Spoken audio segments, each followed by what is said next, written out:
Amigas y amigos, señoras y señores, damas y caballeros, tengan muy, pero muy buena tarde. Sean bienvenidos a Conexión Académica. Mi nombre es Edgar Hernández Morales. Hoy vamos a platicar con el doctor René Santizo Fión. Él es especialista en cirugía general, egresado de la Universidad de San Carlos de Guatemala. También tiene la especialidad en otorrinolaringología por la Universidad Autónoma de México, la UNAM. Es autor de los libros Desde el umbral de la muerte y del libro Morí y vi. Estamos hoy platicando del relato de lo que sucede y que usted puede encontrar en el libro Desde el umbral de la muerte. El doctor le va a decir en qué librería lo pueden encontrar. Ahí está el relato completo con el cual vamos a seguir del accidente de aviación. Así que le damos la bienvenida. ¿Qué tal, doctor? Bienvenido a Conexión Académica. Hola Edgar, hola a todo el auditorio que nos acompaña en esta tarde, aquí queriendo compartir esos momentos extáticos que cambiaron mi vida y la percepción de la realidad que tengo hoy, 30 años después. La historia la pueden encontrar en este libro que se llama Desde el umbral de la muerte, donde narro en detalle todo lo que nos pasó y luego una búsqueda transdisciplinaria de lo que es el alma, el espíritu, la mente y la conciencia desde el punto de vista filosófico, religioso y científico. Pero hoy continuaremos con la narración de esa aventura mística al más allá.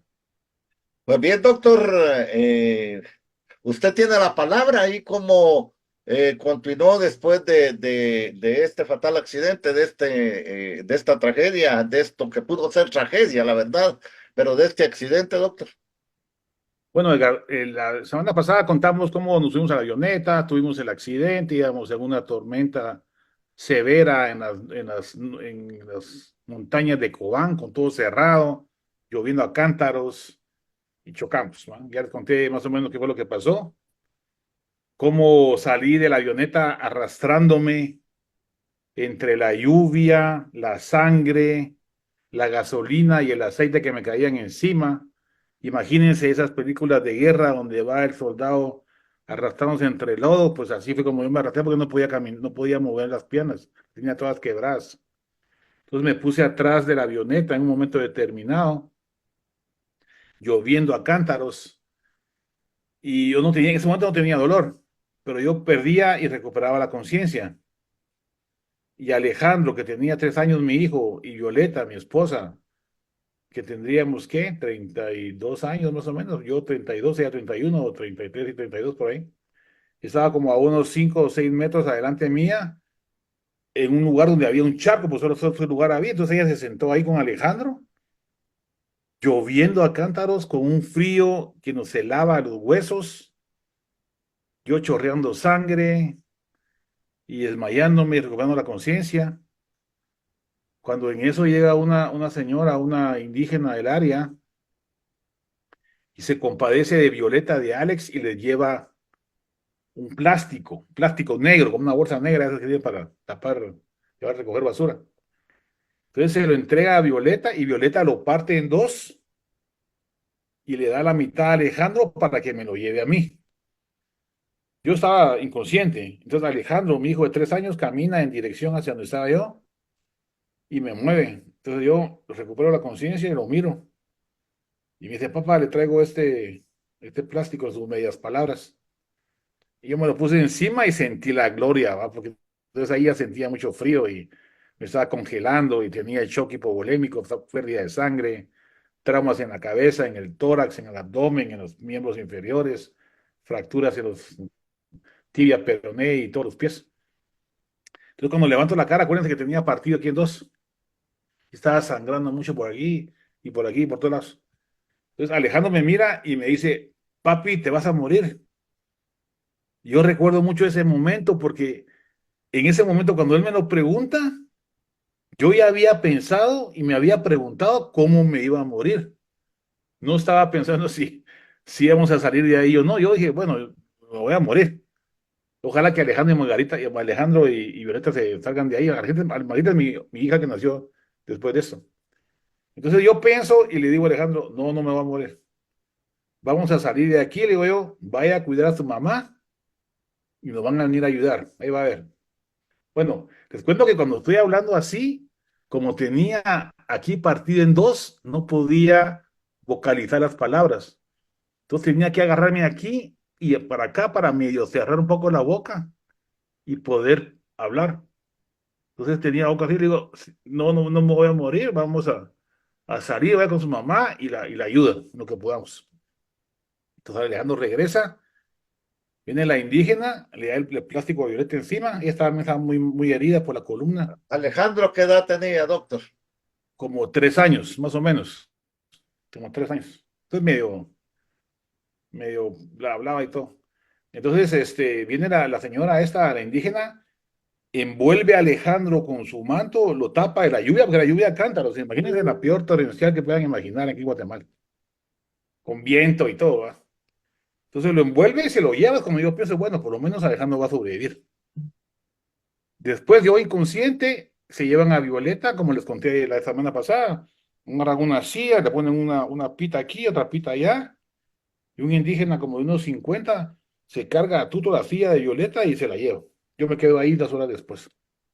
Me llegan a recoger como a calculo yo que eran como las 6 o 7 porque ya estaba anocheciendo. Entonces anocheciendo en enero es más temprano el anochecer, sería como las 5 o 6 de la tarde, calculo yo, porque no sé. Y ahí nos quedamos ahí. A mí me pusieron aislado de la casa, la, la cabaña, o no cabaña, no, una choza, hagan de caso, con paja, palitos.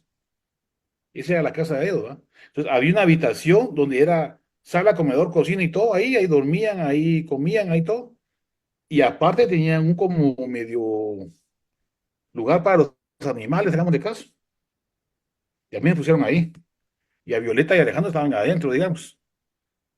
Entonces, yo aquí estaba acostado y me llevaron café, pero no lo podía tragar porque al querer tragar con todo partido aquí se me caía aquí. ¿Va? Y tenía mucha sed. Ya todo lo que les conté de que había visto mi cuerpo desde arriba, que me había sentido en la paz con el universo, que había estado en un estado atemporal. Por cierto que les quiero contar que estaba leyendo hoy en la tarde una carta que le mandó Einstein a la viuda de su mejor amigo, el amigo más querido por él. Y el marido de esta señora, que era el gran amigo de Einstein, se acababa de morir. Entonces la señora viuda le pregunta a Einstein que si su esposo había desaparecido y se había muerto en la nada y había desaparecido su cuerpo y su alma, que qué pensaba él. Y él le dice, si pudiéramos ver la física del universo y ver que el pasado, el presente y el futuro ya pasaron cuando estábamos en el Big Bang, como un todo que tiene un principio y un fin atemporal, significa que tu esposo está al otro lado del valle, en un mismo paisaje, el cual no lo podemos ver ahora que ha muerto. Fueron las palabras. Pueden ir a buscar la carta si quieren.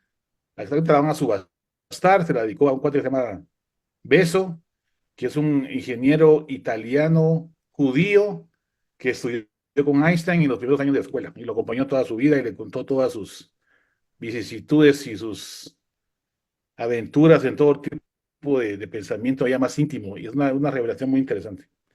Entonces, después de que nos recogen y nos llevan, ya les conté lo que pasó. Regresamos a Cobán. Ahí me operan la primera vez, me cierran las heridas grandes. Luego nos llevan, como les conté, por tierra al Seguro Social.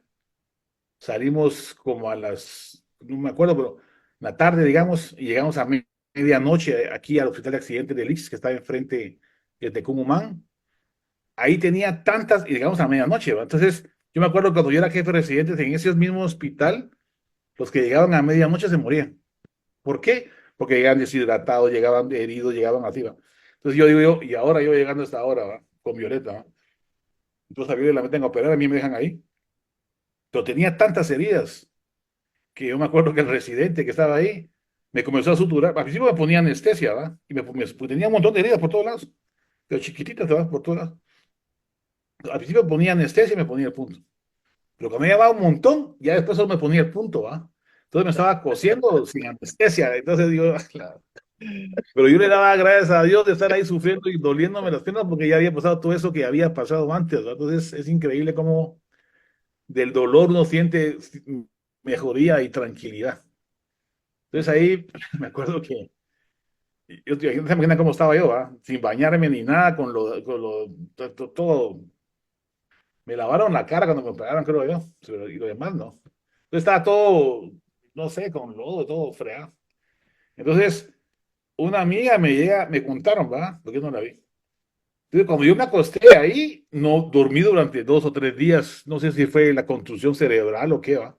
Entonces, cuando me llegaban a ver y me destapaban la cara, como tenía partido aquí, tenía trauma en toda la cara. Entonces, estaba así, ¿va? Irreconocible, y la gente se ponía a llorar, y yo me sentía lo mejor del mundo ahí. A las 2 o 3 semanas agarro el avión de regreso para México y volví a mi vida normal. Pero después de unos años, quiero contarles que emprendimos un viaje al lugar del accidente para ir a agradecerle a las personas que nos habían salvado. Entonces organizamos un grupo, mi hijo, mi compadre Eric, su hermano y otras personas, y el maestro que trabajaba en la escuela más cercana a donde había caído el accidente, de la camioneta. Entonces no sabíamos dónde era, ¿va? Entonces, medio adivinando con los bomberos que nos trajeron, con otras informaciones de diferentes gentes, fuimos tratando de ordenar el recuerdo de dónde habíamos caído. Va a ser corta la historia. Nos subimos a la montaña con el maestro que nos llevó a la escuela, comenzamos a subir. Tú y yo, ¿por qué traemos al maestro? Porque él es nuestro traductor y además es bueno que traigamos a alguien de la comunidad, porque si no nos pueden hasta matar. Dije, bueno, vamos pues, está bueno. Entonces comenzamos a subir. Entonces preguntamos a la gente, mire, ¿dónde fue el accidente? Ah, el accidente aquí, se murieron 3. El accidente allá, se murieron 5. El accidente no sé dónde. Entonces, habían habido un montón de accidentes en estas montañas. Nosotros no sabíamos dónde era. Y así medio adivinando y medio preguntando y medio como vamos, yo iba hasta atrás, porque era una subidita algo empinada, con mi hijo, y él todavía más atrás que yo, que estaba más corriendo que él. Cuando en eso como que me hubieran reseteado la cabeza y dije, ay, ¿hasta dónde mucha? Entonces comienzo a caminar, me pongo adelante de la caravana y comienzo a guiarlos, ¿va? Digo, miren, es por aquí. Entonces comencé a caminar y a caminar y a caminar, hasta que llegué a la cumbre de la montaña esa. Entonces digo, miren, el accidente fue allá, a mí me trajeron aquí y el piloto se fue huyendo para allá. Entonces fuimos a preguntar aquí, los que me habían sacado, sí, ahí vivían, pero no estaban ahí lastimosamente. Fuimos a donde yo decía que había sido el accidente y ya no había nada, se lo habían llevado todo, el motor, las láminas y todo estaba así como en los gallineros y todo lo reutilizaron, digamos, en diferentes áreas, y el motor lo habían sacado de ahí, después me enteré, lo habían sacado de ahí porque lo tenían que recuperar para cobrarlo del seguro. Entonces lo llevaron como unos 5 kilómetros adelante, pero ahí lo dejaron tirado, que no lo pudieron sacar. Total que no había nada, ¿va? Había crecido el monte, ya estaban otra vez, no los árboles, pero ya había vegetación, entonces era difícil saber dónde había sido exactamente. Digo, no, aquí fue. Como aquí busquemos, entonces comenzamos a buscar ahí y yo encontré una parte que después supe que era la parte con la que se bajan y se elevan los alerones de la avioneta. Y dije, aquí está el lugar.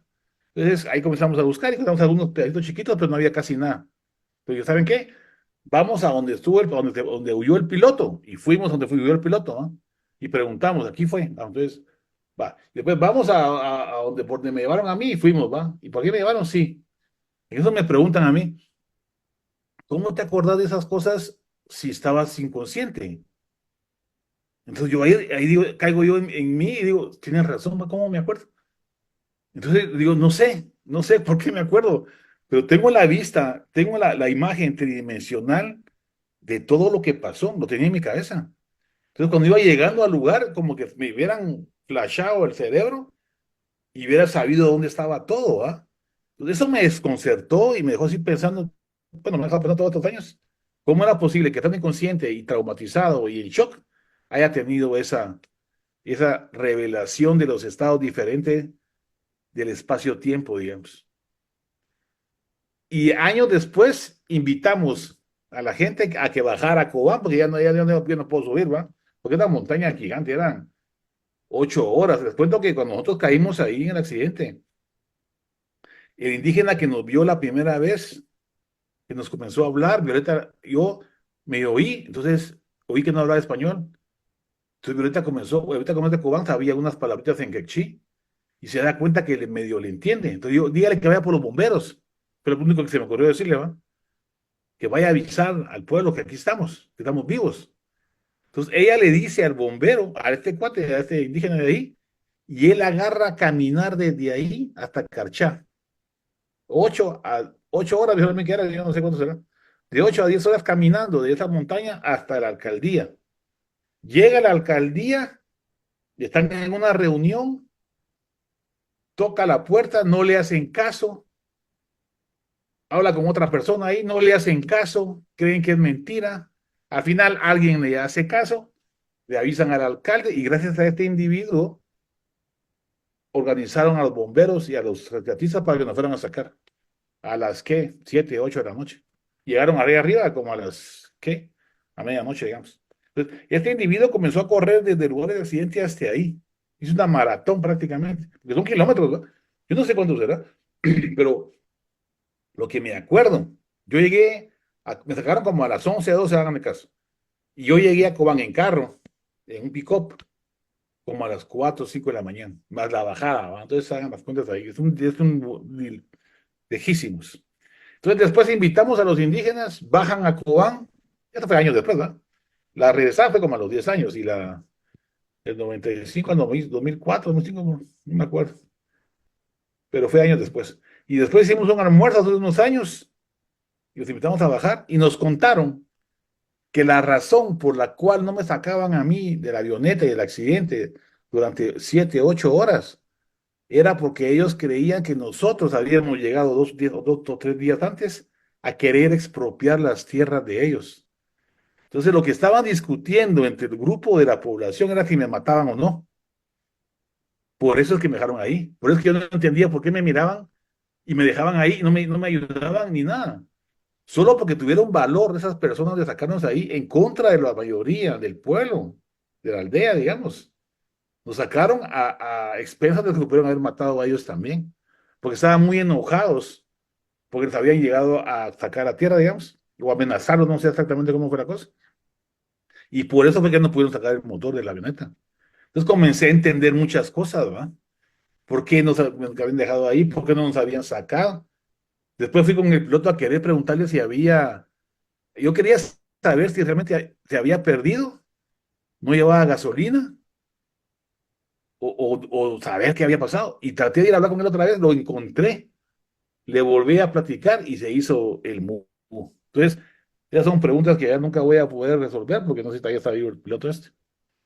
Pero son dudas que me quedan, reseñas históricas de lo que aconteció, misterios, intuiciones que me quedaron después de este tipo de experiencia. Tenía intuiciones sobre cosas que iban a pasar y pasaban. Incluso agarré un hábito de contarle a mi esposa cosas que aparentemente iban a pasar y coincidentemente pasaban. Yo no sé si son casualidad, si son algún tipo de disociación, no sé qué es, no te lo puedo explicar hoy. Tal vez con física, un poquito del espacio-tiempo. Otro día les platico eso. Pero la cosa que tenía. Entonces, como es feo, no crean que es bonito. Como es feo, yo por lo menos, comencé a tratar de no acordarme, porque estas cosas me pasan en la madrugada, ¿no? Entonces, o lo cuento en la madrugada o cuando me levanto ya se me olvidó. Entonces, lo que hacía es no acordarme. O sea, lo que me pasaba me hacía loco, es un sueño y no le ponía coco. Porque si le ponía coco y cabal me impresionaba porque son sueños diferentes, ¿va? Son como sueños lúcidos, son diferentes. Entonces, es cosa no encajaba en mi pensamiento científico, ni espiritual, ni nada. Entonces, poco a poco lo fui apagando, hasta que llegó el segundo evento. O sea, todo ese periodo del 95 hasta el 2004, no le puse coco, había sido un trauma, y todo lo que me estaba pasando después eran cosas que no le ponía la atención. Pero después me pasó algo importante, que fue el infarto. Ya estaba aquí. Doctor, doctor, permítame, doctor. Ah, sí, sí. Em, em, Esto que usted se ha salvado a pesar de todo esto, ¿cómo lo ve hoy usted todo eso, doctor? Es una pregunta muy interesante, de la que me han hecho miles de personas, no miles, varios, y no sé por qué no nos morimos en el accidente, pues, o sea, mira, acaba de morir el presidente de Chile en un helicóptero, y a mí me dijeron que En un helicóptero uno tiene más posibilidades de vivir porque el helicóptero, después de lo que pasó a mí con el accidente de aviación, todo el mundo me contaba historias de accidentes, ¿verdad? Que el accidente de no sé quién, que el accidente de no sé cuánto, no sé qué. Entonces ya tenía una recopilación de información que supuestamente cuando el helicóptero comienza a fallar, lo que hay que hacer es, no sé qué hay que hacer ahí, algo mecánico, para que uno desconecta como que el rotor. Entonces, en lugar de darle con el rotor, al desconectarlo de cierta forma, comienza a aletear diferente, pero amortigua el golpe. Entonces es más fácil salvarse en un helicóptero. Pues también me estaban convenciendo de cuando nos regresaron a Guatemala, nos regresaron en helicóptero, dije, no, yo no subo a nada, ni helicóptero, ni avioneta, ni nada, yo me voy por tierra. Después me contaron otra historia que unos soldados habían llegado a Cobán. Cobán es un área muy alta y frecuente de accidentes. Y rescataron a uno, como ustedes estamos medio en guerra, ¿va? Esto fue año 94, fue. Enero del 94, fue. Tengo una foto ahí cuando estábamos, yo estaba en México, ¿va? Y en enero, o sea, la noche, el año nuevo de enero del 93 al 94, Violeta y Alex fueron a México a acompañarme a Nochebuena y Año Nuevo, de esos días. Ellos fueron a ver al Papa, el Papa abrazó a Alejandro y dice Violeta que por eso fue que, que nos salvamos. Y lo bendijo a él entre un grupo de rusos, porque eran niños rusos y él, un negrito ahí. Entonces llamó la atención al Papa y lo bendijo. Entonces dijo Violeta que por eso nos habíamos salvado, tal vez iba.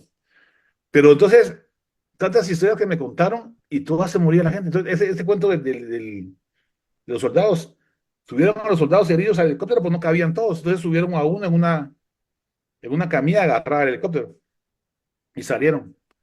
Y cuando se dieron cuenta, no iba a la camilla. O sea que el cuate se salvó del accidente y se cayó con todo y camilla viajando a Guatemala. Entonces, tantos muertos que me contaron las historias de ahí, que dice uno, ¿por qué estamos vivos? ¿Va? Y no una vez, porque también lo del infarto. Entonces, cuando usted me pregunta, ¿por qué creo yo que nos salvamos?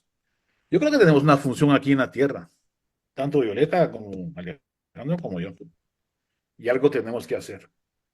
Entonces, después del infarto, otro día lo puedo contar con más precisión lo del infarto, dejarlo para el próximo miércoles o jueves. Yo fui a leer la Biblia, ¿va? Porque sí me impresionó mucho más que ahora, la primera vez. Entonces yo leí que había que compartirlo. Yo lo que leí fue que había que subir una candela, no sé qué, lo que fuera, una luz arriba de un mueble y no había que dejarlo abajo, fue lo que yo leí. Y lo que yo entendí o interpreté es que yo tenía que contarlo, compartirlo, Ser la como un luz. testimonio. Pues toda la luz, ¿va? O sea, yo creo que eso es tan natural como la vida misma, la verdad se lo digo. O sea, así como uno nace, se muere, todos. Y esa muerte, esa transición, y nos tiene con miedo porque no lo entendemos, pues, no la desconocemos. Entonces, tal vez, yo creo, tal vez una de las misiones que tengo que hacer es compartirlo para que la gente sepa, no solamente a través de la religión y la espiritualidad que son ciertas, ¿verdad?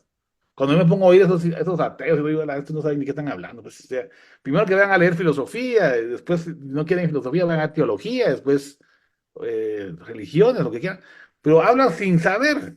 Hay un libro de Damasio que dice que Descartes está equivocado. Se llama El error de Descartes, de Damasio, que es un neurocientífico muy bueno, por cierto. Como neurocientífico excelente, pero como filósofo no sabe ni entender qué es lo que dijo Descartes. Entonces, si no entiende de filosofía, ¿cómo quiere hablar de la filosofía? No, no. Igual que Stephen Hawking. En el primer libro, Stephen Hawking habla sobre la historia del tiempo y al final él dice, bueno, cuando entendamos las leyes del cosmos, vamos a comenzar a entender la mente de Dios, dijo el primer libro. Y fue un éxito. En el segundo libro, bueno, que yo leí varios libros de él, ¿verdad? Uno que se llama La historia del tiempo, el universo es una cáscara de nuez, el gran diseño. En este gran diseño pone al final, no necesitamos de un Dios creador.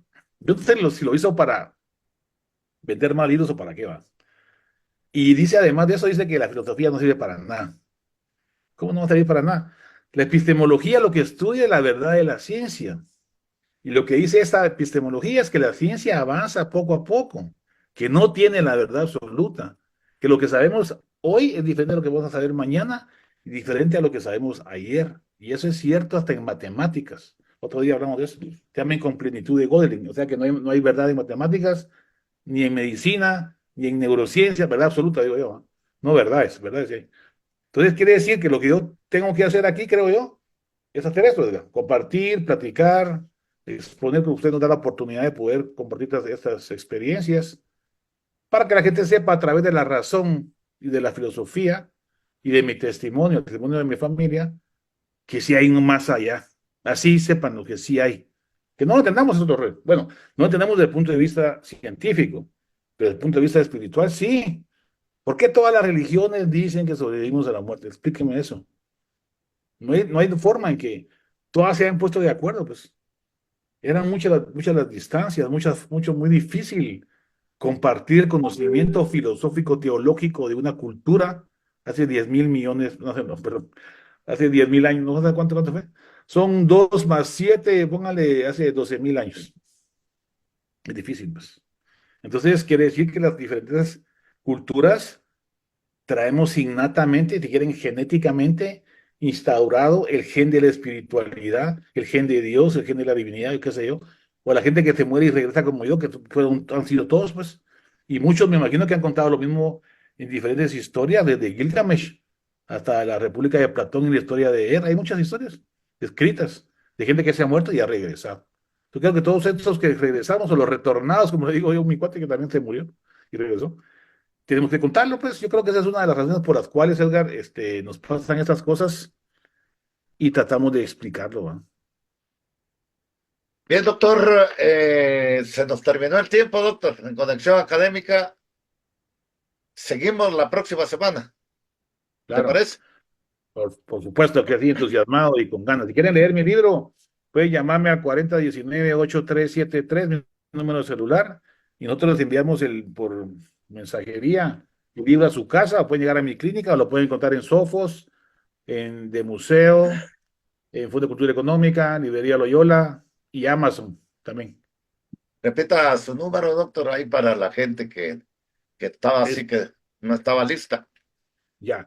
Mi número de teléfono es el 4019-8373. Es mi número celular. Mejor escríbame un WhatsApp porque a veces estoy ocupado como soy médico, ¿va? Y trabajo un poquito. Entonces mándenme un WhatsApp ahí. Entonces yo coordinamos, a ver, mandamos por mensajería el libro a su casa para que lo puedan leer. Con mucho gusto. Muy bien, doctor, muchísimas gracias por compartir. Seguimos la próxima semana, desde luego. Muchísimas gracias, doctor. Buenas noches a todos. Bien, amigos, llegamos al final entonces de un programa más de Conexión Académica. Hoy estuvo con nosotros el doctor René Santisofión. Él es especialista en cirugía general, egresado de la Universidad de San Carlos de Guatemala. También tiene la especialidad en otorrinolaringología por la Universidad Autónoma de México. También es autor de los libros de esto que estamos platicando, Desde el umbral de la muerte y del libro Morí y Vi. Estos son los libros del doctor René Santisofión. Bien, amigos, hemos llegado al final. Esto fue Conexión Académica.